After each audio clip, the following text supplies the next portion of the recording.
waking up, fire in the soul, shots on the screen, taking full control. London session calling, the volume is high, watching the candles reaching for the sky. Strategy locked, no room for doubt. I know what the movement is all about. From the one-step plan to the two-step challenge, finding that edge, keeping the balance, no distractions. Phone or silent mode, deciphering the market, cracking the code. Precision entry, the setup is clean. Living the life inside the machine. Patterns forming, packets called. Balance base draw down, standing strong through it all. Risk defined, profit inside. Seacrest Markets guiding every step into the light. Seacrest Markets leading the way.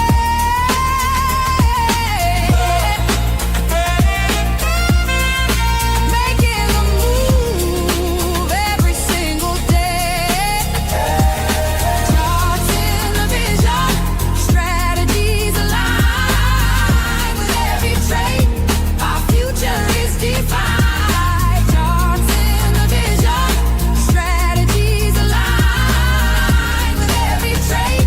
Our future is defined. Let's talk execution, let's talk speed. Yeah, the crystal clarity is what we need. Some is action, just the prices I see it. If you dream of the top, then you gotta be it. Spreads are tight, the conditions are prime. Scaling up the ladder, one trade at a time. Global access, yeah, we worldwide. We're the brokerage back firm, right by your side. It's not a gamble, it's a calculated risk. Reviewing the data, checking the list. Green on the screen, yeah, the feeling is grand. The power of the market in the palm of your hand. Master of the pulse, heart rate steady. When the window opens, I'm already ready. No revenge trading, no chasing the rat. Following the logic, the plan in my head. The market is a mirror, it shows who you are. Trading like a pro, reaching for a star.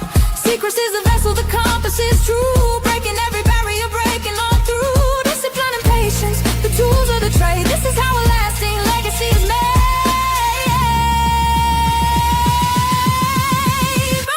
Chasing the sun from the east to the west. Put the strategy through the ultimate test. Sydney is waking while New York is sleeping. Watching the levels, the promise is keeping. Laptop open by the ocean shore. Every pip gained is an open door. No 9 to 5, no shackles, no change. Just the cold hard facts and the capital gains. From the rooftop bars to the choir floor. Seacrest Markets gives you so much more. Patterns forming, markets call. Balance base draw down, standing strong through it all.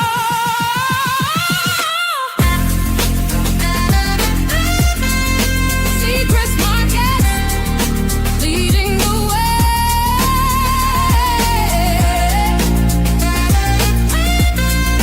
Making the move every single day. Charts in the vision, strategies align with every trade. Our future is defined. Charts in the vision, strategies align with every trade. Our future is defined. Then the lights, let the candles glow. Watching the Fibonacci start to show. Resistance turning into support. This is the craft, this is the sport. Back tasting nights in the early mornings. Heat in the trends and the volume warnings. It's a chess game played on a digital board. Striking the keys, striking the chord. Elite mentality, top tier tech. Seacrest provides the ultimate check. MT5 or match trader speed. Technology serving the traders' need. Daily limit set, max allocation. Building up capital, pure dedication. It's more than the payout, it's more than the gain. It's the freedom we build, breaking the chain. From the first deposit to the maxed out account, watching the influence and impact mount. We're the new era, the elite of the screen. Navigating depths where the giants are seen. Seacrest the name, the gold standard inside. Turning every vision into brilliant light. It's a mindset, Keep grinding, it's a lifestyle. keep crushing. We own the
Testing.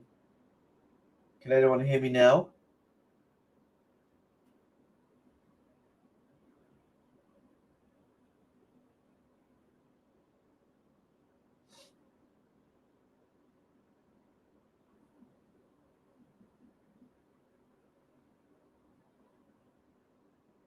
Can anybody hear me? Yes. Okay. Not sure what happened there. Both mics are working. I switched my mic just in case, so I can see that this mic's working, but I've now switched to the mic above me.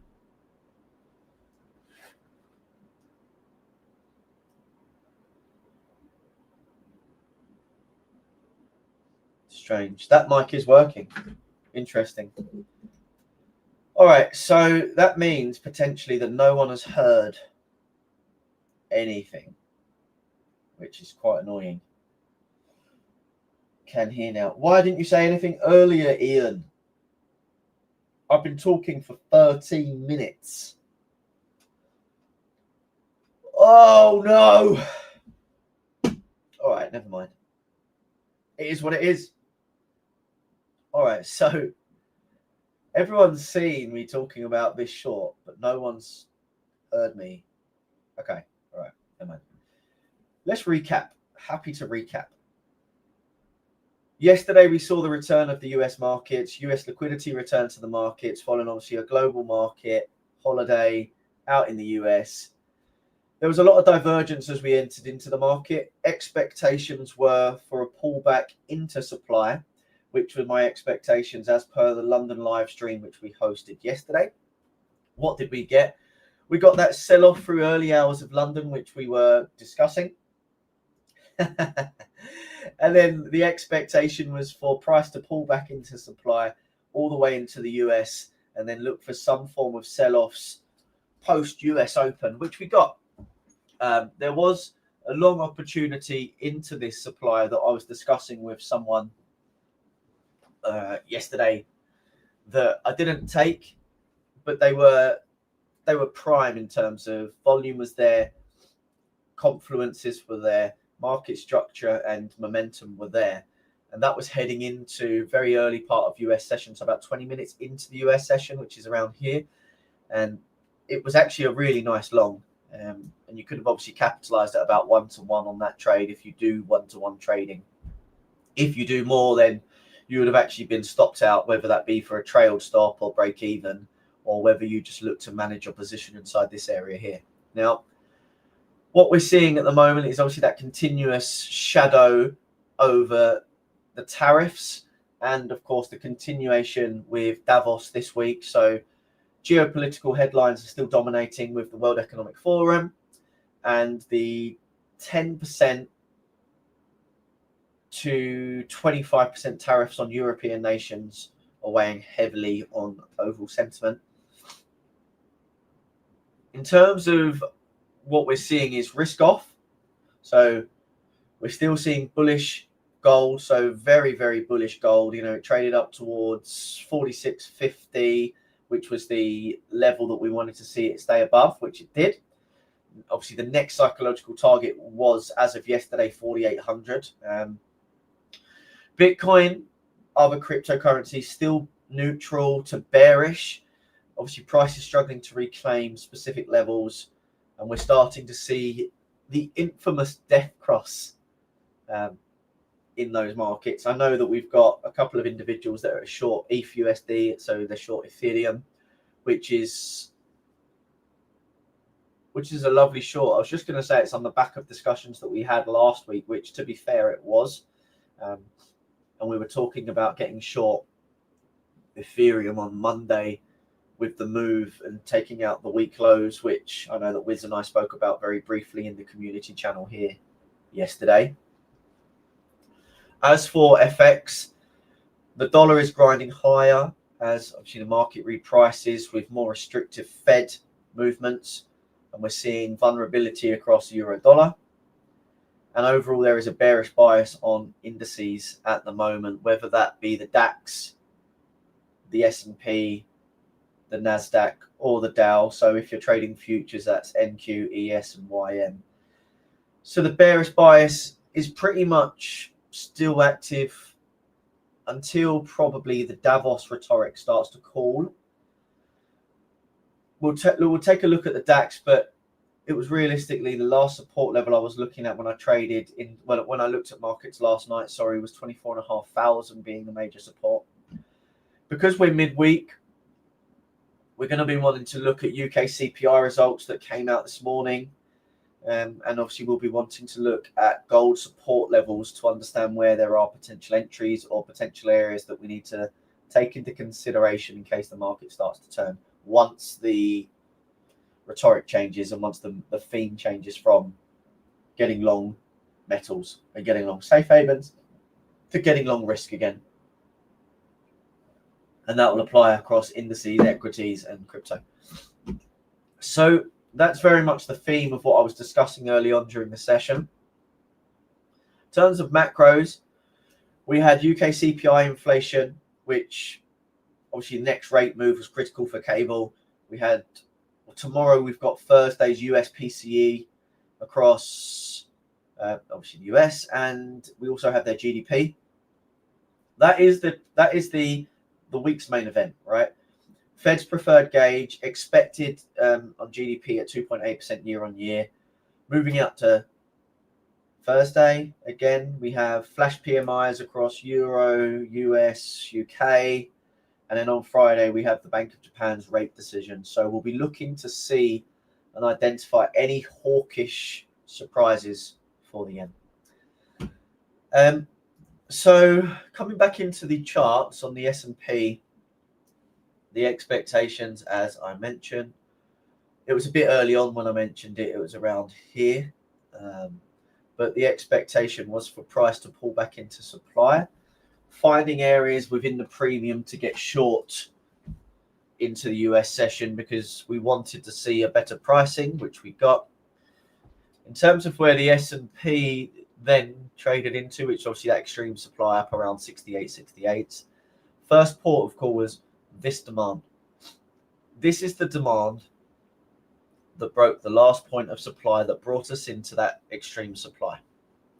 So if we are looking for a shift, then we either need to see it like we have here, which I'll explain momentarily because that came after the fact. But when we were sitting inside here in this leg, so unless structure flexion,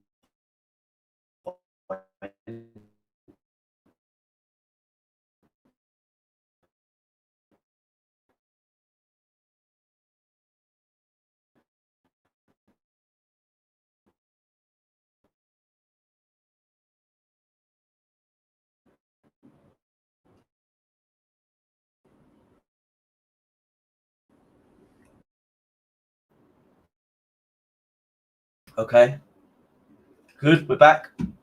So as I was mentioning, following this inflection point where my cursor is, if structure or momentum doesn't begin to develop after the inflection point to the right, we need to look back to the left to identify the last point of structure that could be the premise for either a shift in order flow, a shift in momentum, or a continuation to the upside. So it's quite a move away, as you can tell. We've got a long move to the downside. So what we did then, of course, look at is how structure or internal structure developed to the right after the inflection point. And as you can see, if I just pull this out, to the side, what we then had developed is a series of lower highs and I don't know why I did that, and lower lows. So we had lower highs, lower lows being developed into the market. So we could tell that supply was taking control on the front leg. Now, once demand kept failing, and I'll just add this particular level in here. And what I'm going to do is this. And I'm going to duplicate them to here. And I'm just going to clean them up so you can see. So when demand continued to fail and supply was being respected. This was the first supply that we were seeing respected. This is the second supply. We could realistically look to get in short. Now, yeah, okay, you could have got in short from somewhere in this leg, but the better area to get short is from inside this leg. And that isn't necessarily because, oh, you get a pullback, so you have to endure some form of drawdown on your P&L. It's purely because it's an internal leg. It's an internal point of structure. It's a front leg rather than actually taking out existing structure to the left. Because this is internal, this could just be a pullback into demand. And then we also trade higher. Is it just me or the screen very blurry? That's interesting. Let me expand on it. Let me see if I can increase it, because I have 32-inch monitors and I'm running at 100 and let me just double check where I'm at. Number 4. It's 150. Let me increase it to 225. It should be clear. I don't know why it wouldn't be clear. It's very clear on my side in terms of what I'm seeing on StreamYard. Is that better for you? ZZZNA. It also could be your internet connection. I don't know. Depends on your ping and your stream speed to where you are, but I don't know, unfortunately. And if anyone else is seeing a blurry screen, please let me know. I know my camera keeps glitching, and that's because I have a very high refresh rate, and I've tried to tone it down a little on what they call a streaming camera. Yeah, now I can see the numbers. All right, I've zoomed it into 225. I find that for some reason 150% isn't good enough, and I have to keep reminding myself to zoom it in. But when I get off the stream, I need to turn it back, because it looks like you're beginning to learn ABC or 1, 2, 3 at kindergarten or nursery or preschool, however you would call it in your country. It's so big, like it's massive on my screen. So if you can just about see this on my screen, it literally looks like it's huge. I can see a couple of candles. It is mental. It's like this. If you can see something like this, this is how it looks now on my screen. So I have to go really small, but at 225 so that you can see. All right, so because this is the front leg, we could just be getting a pullback into this demand to trade higher. So we have to be careful and be aware that this move could just be a pullback. So we want to get confirmation as best we possibly can to get short. Now, after we've obviously got the rejection of the supply, because we have 2 rejections now, because this one to me, this is just a pivot in price, okay? This is just a pivot in price. We didn't take out any structure to the left. We just traded into whatever you want to class it, imbalance, or I don't know, some people call it an IFVG, however you want to call it, right? I don't know how you trade all that stuff, so I just know the terms. So after this pivot, we actually then got a break of that front leg structure. We then got a second break of that internal structure. So we can start to look for shorts that are confirmed. Initial target, again, will be that point of demand, whether you're looking at a fixed 1-to-1 or whether you're looking at holding a spot 82, which is a negative RR subject to where you're placing your SL. But overall, you're looking at targeting that point of low, which is there. RR 1 to 3, you may have taken off 80% of this position, or you're looking to take off 80% off here, and then you're going to be running a trailer. You'll be running a trailer SL behind. Now, how you run that trailer is entirely up to you. You can run an SAR, which is stop and reverse. You can run resistance levels. You can run supply levels. You can look at ATR. You can look at pretty much everything. You can even look at some form of anchored VWAP from the high and just run that stop above that high, which if you actually look, if I just get, I don't know, let's get a pen, actually. We could run our stop above this level and we wouldn't have been stopped out. So we're actually, if we're in CFDs, And with Seacrest Markets, you can hold your position overnight. You just need to take into consideration swap charges. And depending on the day, as you know, midweek, you'll have a 3-day swap charge for certain instruments. But you can hold your stop above this level. And if we just zoom in, you can see that we're still in this position. So we would have taken 80, maybe 90% off of this trade, and then you're running a trailing stop for the rest of this. Up to you how you're managing your position. Alternatively, you're actually looking at how price is holding. So front leg has now shifted. Demand is starting to take control. Why is supply holding if demand's in control? And you may have actually taken something off when we started to pull back. But that's the S&P. You know, I can't keep talking about it because there's not much more for me to talk about. But it was a very good day yesterday. Shorts were fantastic. The long into the short was also very good for those that took that. It was textbook. Did anyone take any shorts in the S&P 500, whether it be ES, the S&P, or did they take shorts in NQ, NASDAQ, maybe even YM or the Dow?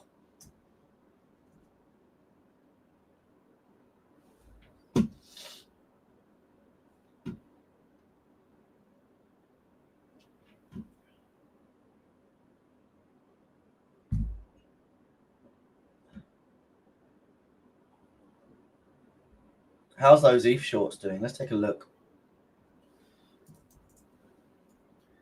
Strategies aligned.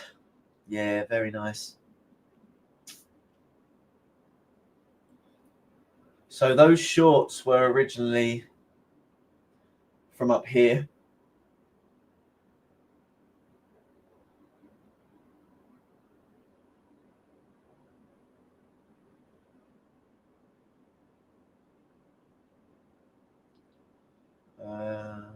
Wow.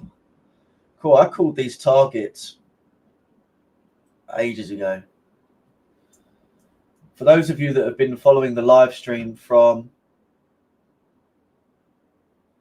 day one, you will have remembered all of my calls, and you can see all of my calls on recordings as well because they're still up.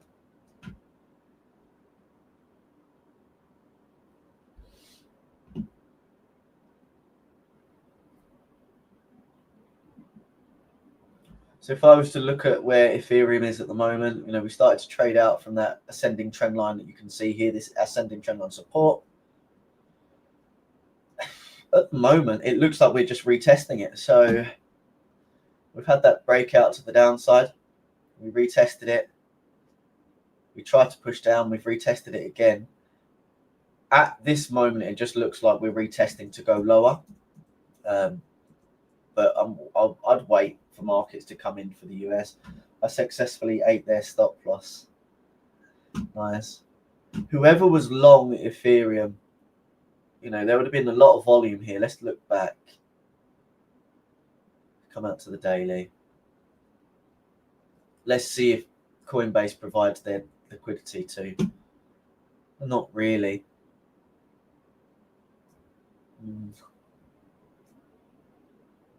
Is that a volume? No, that's not a volume node. So that's the extreme range. That's the point of control.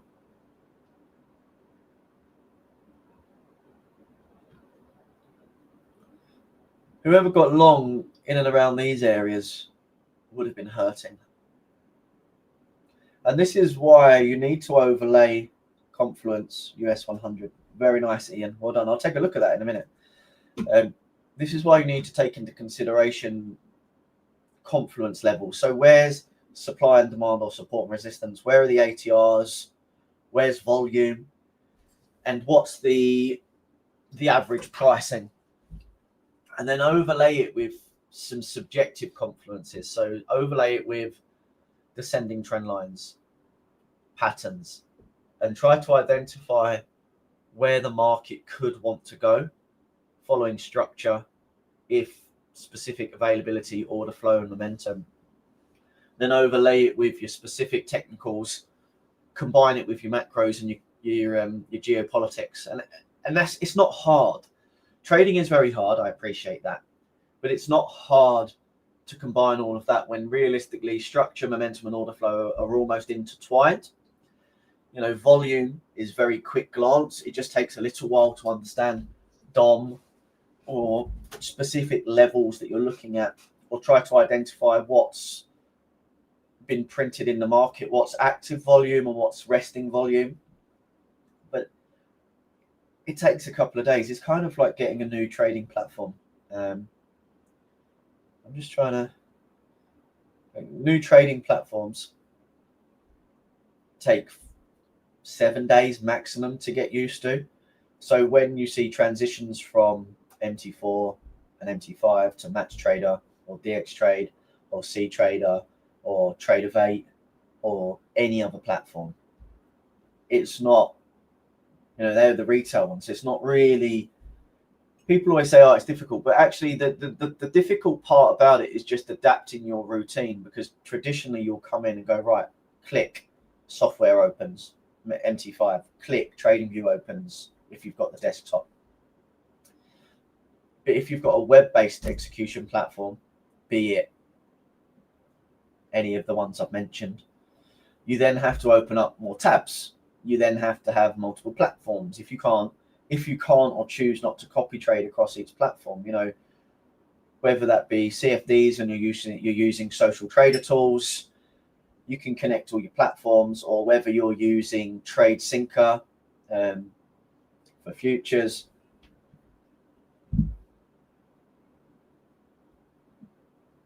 It just adds to your daily routine. So you just need a routine driven process. Come in, open up, I don't know, your trading journal, which is Notion, open up your Excel spreadsheet, whatever it might be, open up your trading platforms, open up your news websites. The thing I find as well is always people always say, oh, you don't need more than two screens.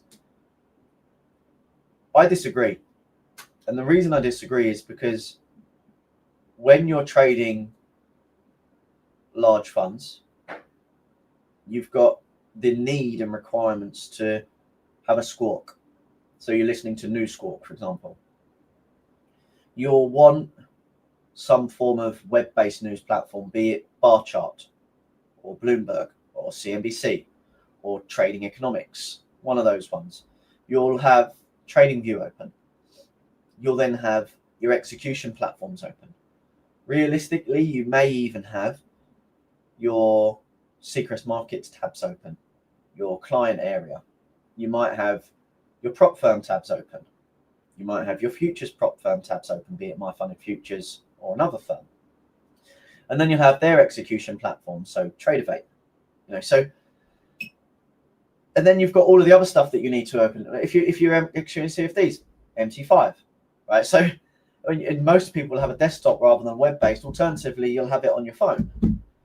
But people always underestimate how much you actually need. When people are trading on a laptop, it's okay, you can execute. That's not an issue. If you're only purely looking at what's going on and you haven't got a news squawk, you're misinformed. You're less informed, right? Because you're not seeing the news and the information real time. Squawk, okay, it costs a couple of $100 a month, but it's instantaneous real-time reporting to the millisecond. Put yourself in the best possible way to succeed and be advantageous on the markets. Stop putting yourself at an inherent disadvantage. So the more screens you've got, yeah, okay, you can have, you know, ADHD, you could have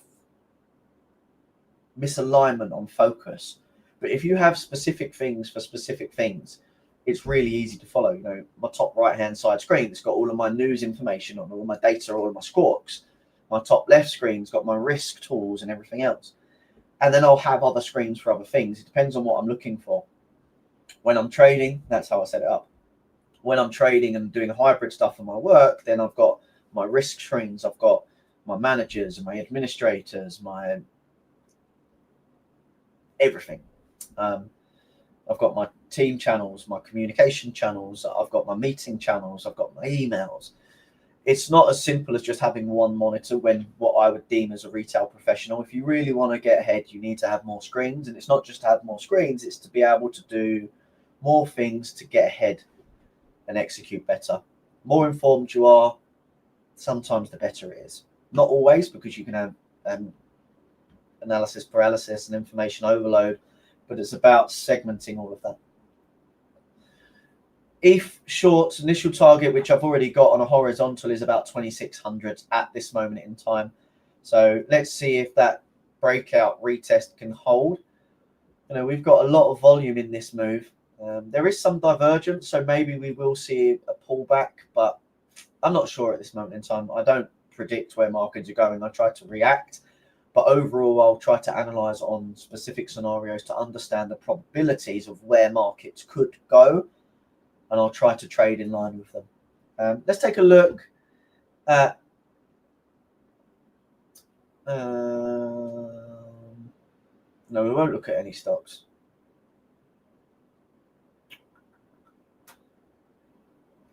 Let's take a look at US 100. Let's look at, so my last analysis was obviously trading inside this range. We've got the supply at 26,000. We have the support at 25,000 down to 24,000 and some change, which you can see here, 23,844s. So we are still trading inside this range. We originally were creating higher lows, and we was also creating lower highs. Now this is where subjective technical analysis comes in, because this pretty much created an equal high. We had a sweep, so we'd be trading away from that sweep, which is really nice. Let me just move this. We can then go down to the 4 hour, so we know there's a range, not an issue.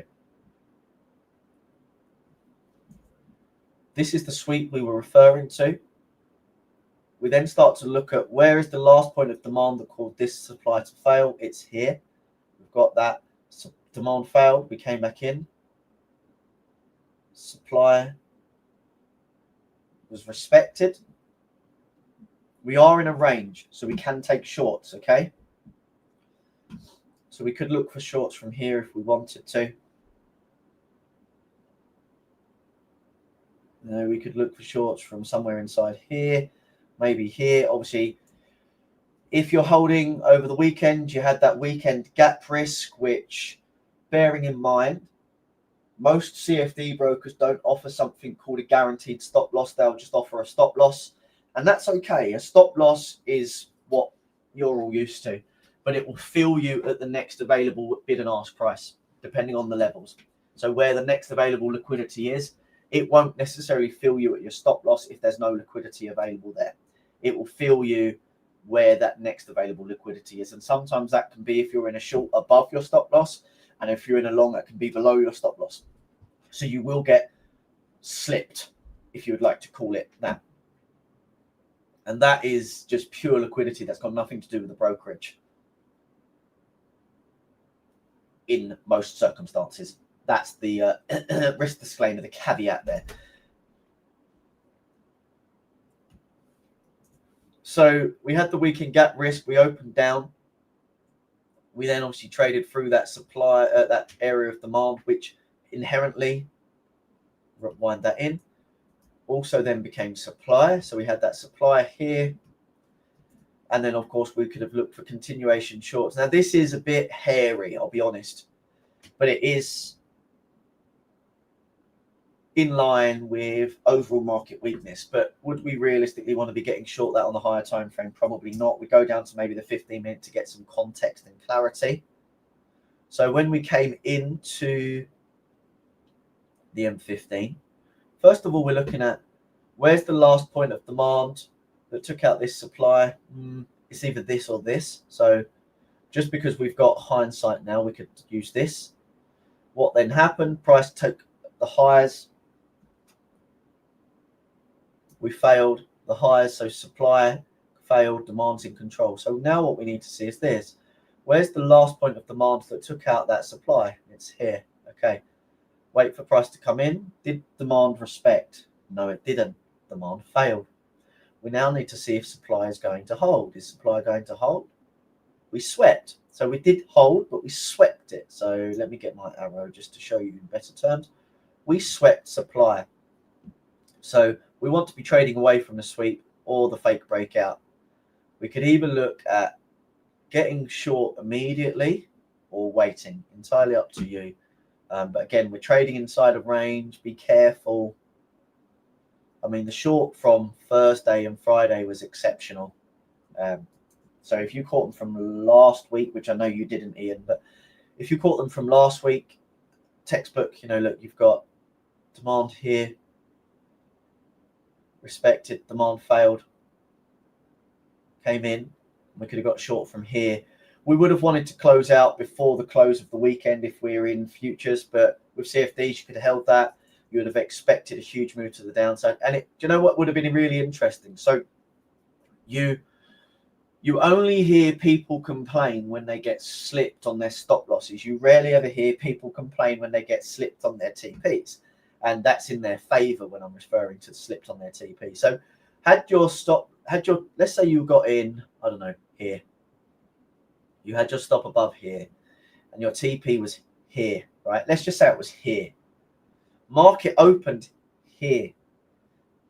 So you wouldn't have been filled here, right? You would have been filled somewhere in and around here. So it's turned your, I don't know, your 1 to 2 to a 1 to 2.5, maybe 1 to 3, just to keep it simple, right? So you got slipped an extra 0.5% or maybe a 4%, depending on your risk, of course. The people that would have wrote on their timelines, whether they would have uploaded a photo on Instagram or uploaded a video to YouTube saying this prop firm or this broker's a scam because they got slipped. For example, gold shorts, you would have got slipped massively on that gap risk up. But indice gap risk down, they wouldn't have complained. And I did see lots of people discussing just general firms, nothing to do with us, but just general firms. I got slipped on my gold shorts and I lost $11,000, for example. And it's a shame. But that's what happens when you're holding risk over the weekend and you're leveraged up to the eyeballs, short on gold, coming into a macro geopolitical event risk week. You know, you've already been aware of US-Iran geopolitical tensions. You already knew Davos was this week.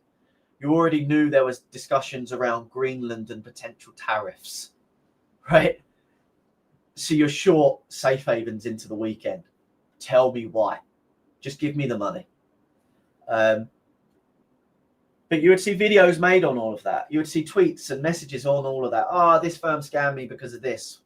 But you're never, or lesser, more, you know, it's rarer to see someone come in and say, I was short the NASDAQ or the Dow or the S&P, or I was long gold and gap risk up or gap risk down, and I made an extra 1, 2, 3, 4, 5, 6%.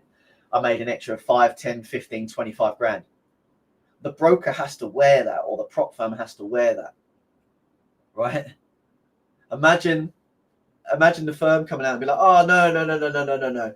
You cried about that gap risk when you got stopped out and slipped negatively. So, and we had to wear that loss for you. We had to wear that and go down into negative balance protection, etc. But you've made another 10, 15, 20 grand on this, slipped on profit. We're not going to, it's like, you're not going to see that. So yeah, gap risk down, obviously on those shorts. Had you have held over the weekend, exceptional trade. You may have even just run your trailer rather than actually getting full hard close out. But yeah, so Ian,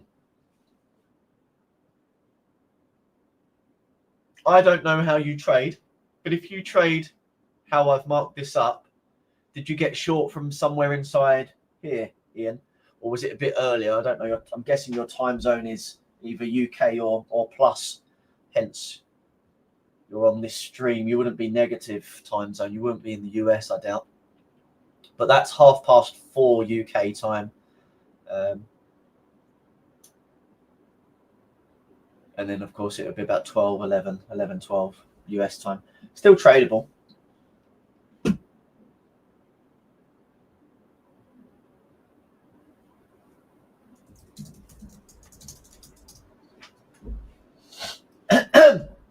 Excuse me. The trade was US markets.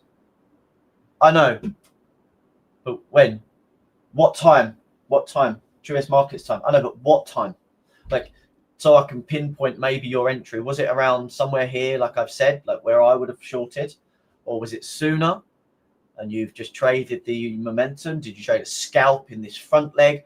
Did you wait for the pullback, then trade this front leg? How did you trade it, if you don't mind me asking?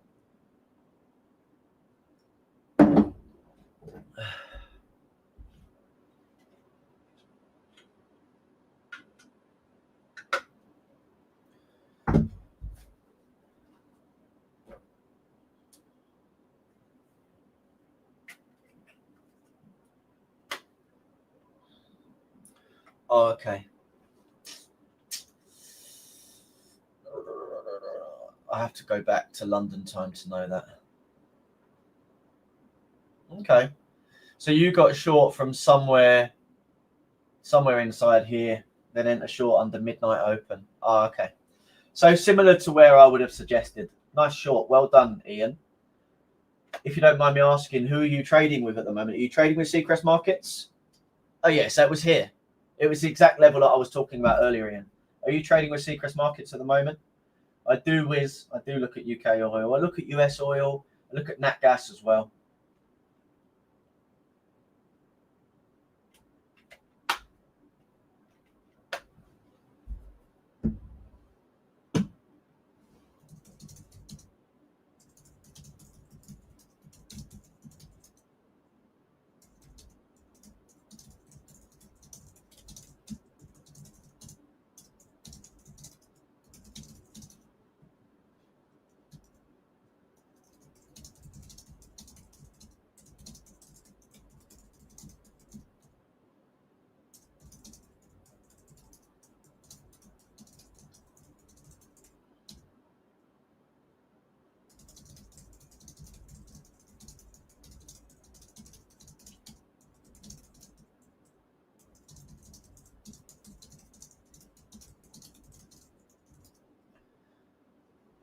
Yeah, I took advantage of 50% offer actually. Nice on the 100k funded. Well done.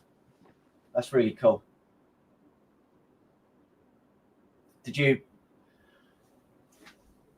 What was your risk on that trade? Did you pass? Did you meet most of the trading requirements?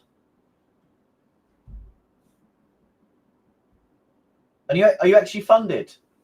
Did you say you're funded? When you say on the 100k funded, are you actually funded?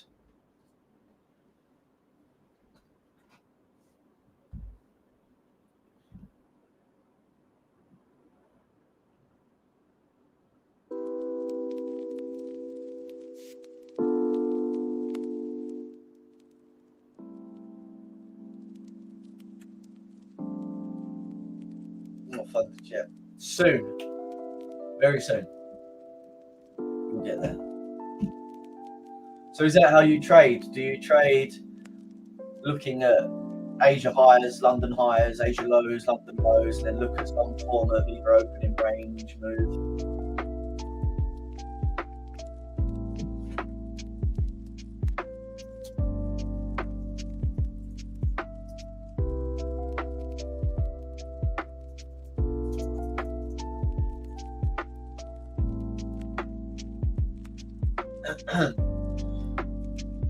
So something we need to probably take into consideration now is where we're trading. Look at these lows. So we failed to take these lows overnight. The lows were respected. So we'd be looking for something in this leg or something to be developed to the right for us to continue shorts. Nice again. So for me, this low would suggest that this high is weak. So I would be looking, unfortunately, it's a good thing because I want US markets to go up. I hate shorting US markets. I'm a big US investor, big US trader. So for me to short US, it really goes against It's like playing golf and trying to chip against the grain or putt against the grain. It's not really something I like to do. It's difficult. If you're a golfer, you'll know what I'm talking about. So unless we get something developing to the right and we actually take out these lows, at the moment this high is weak. So we'd be expecting either a pullback after the initial shock and initial sell-off that we saw yesterday, initial pullback maybe into around 2500s. But from there we'll wait and see. I think this high is but it was a sweep, so we'll have to wait and see.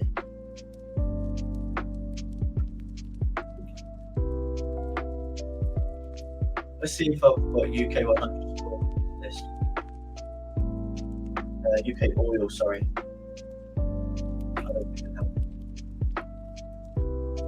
Just seeing if I put it in the wrong one.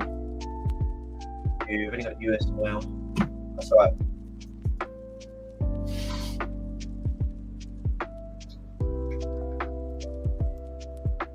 Ooh.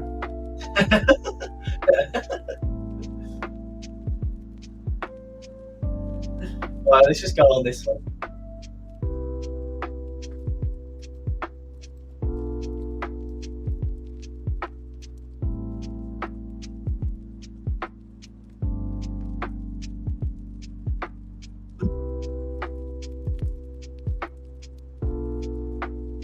Let me just double check. I mean, I'm just gonna.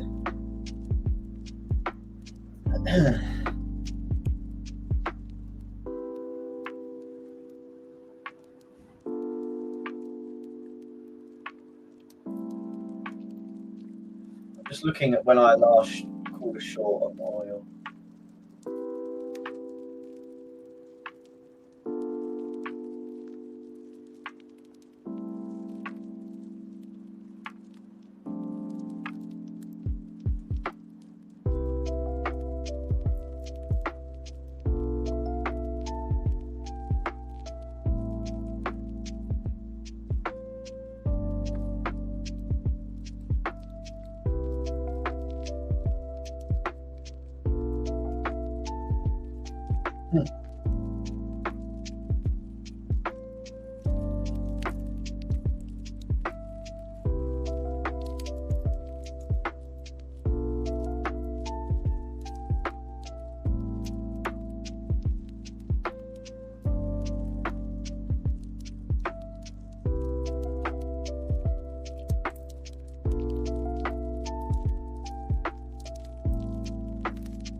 Oh, I can't see it. This way, I had a good friend of mine runs a fund out in the US. Really good friend of mine. And we were talking about short oil a long time ago. And it was trading up massively. I'm pretty sure.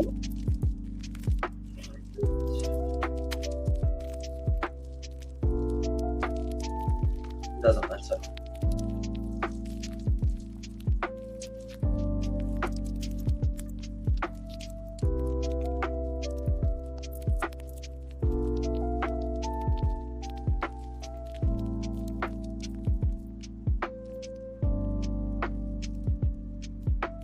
Never mind. But yeah, we were looking at shorts originally from up here. It was actually pretty much same stuff that I talk about on this stream every day. Same scenario. Initial targets would have been 72s, and then we would have pretty much been running trailers or looking at ways to capitalize on any additional moves. Right now we're holding the lows. So this on the weekly, okay? So right now we're holding the lows. After consecutive breaks. Like this is the break that we were originally looking at. We just broke that.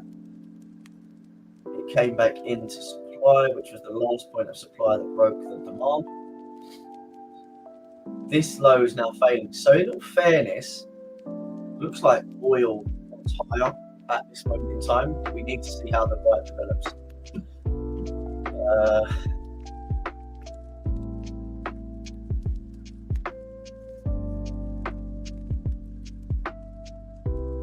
so we failed to take the lows.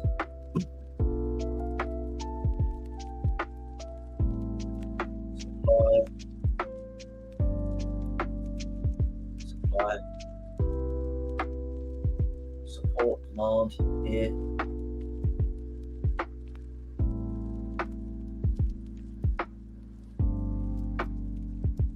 We try to sweep this, but then we fail to take the low. So that becomes a failed sweep, which inherently means it's weak, as per discussions on US 100. Now wait for that to break. Once that breaks, we look to highs, so higher highs. So, and then from there, we're looking at areas where could we get long? Could we get long somewhere inside here? Any of this here could be used as liquidity, but we can still potentially look for longs from inside it. As you can see, markets resting on this previous demand. So demands retested, traded, demands retested, traded. We had equal lows here or a double bottom. Looks like we could. I think we did try to sweep it very slightly. We then traded higher, traded back in. So yeah, that's pretty much where we're seeing UK oil. Excuse me, at the moment.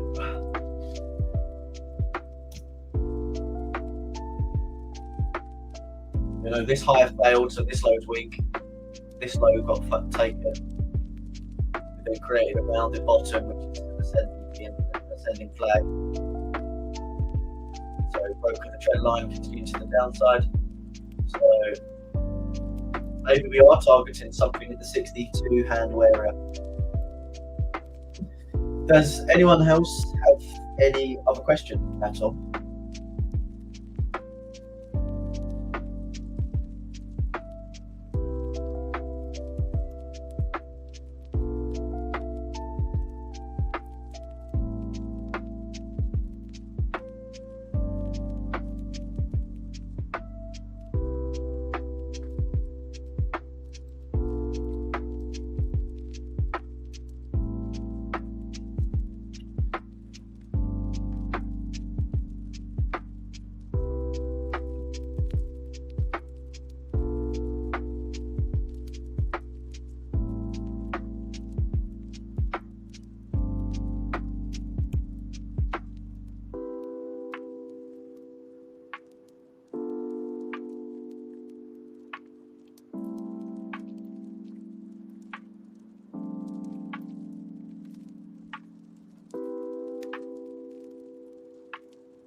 Thank you, Ms. Sabir, S2N. I will let my web team know.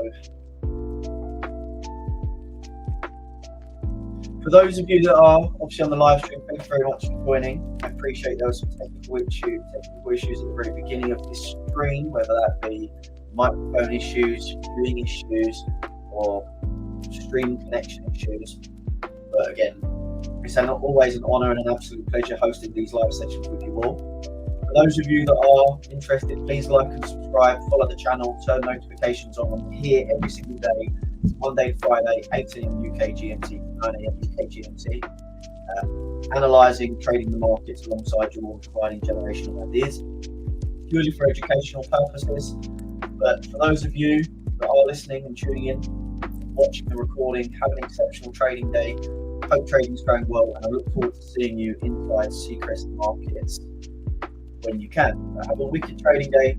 Stay safe, trade well, trade Seacrest. And as always, see you tomorrow. Patterns emerging, psychology's key. Discipline strong, no greed in the spree. Risk managed tight, emotions in check.